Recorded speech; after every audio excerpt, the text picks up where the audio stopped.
உறவு ஆயிரம் வந்துமென்ன வேறென நீ இருந்தாய் அதில் நான் வீழ்ந்து விடாதிருந்தேன் உன் கண்ணில் நீர் வழிந்தால் என் நெஞ்சில் உதிரம் கொட்டுதடி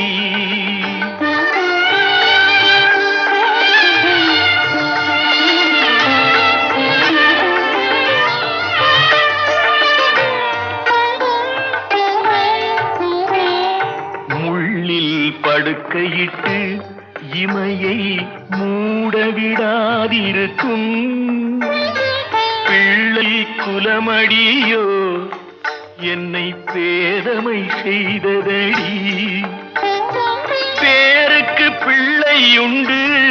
பேசும் பேச்சுக்கு சொந்த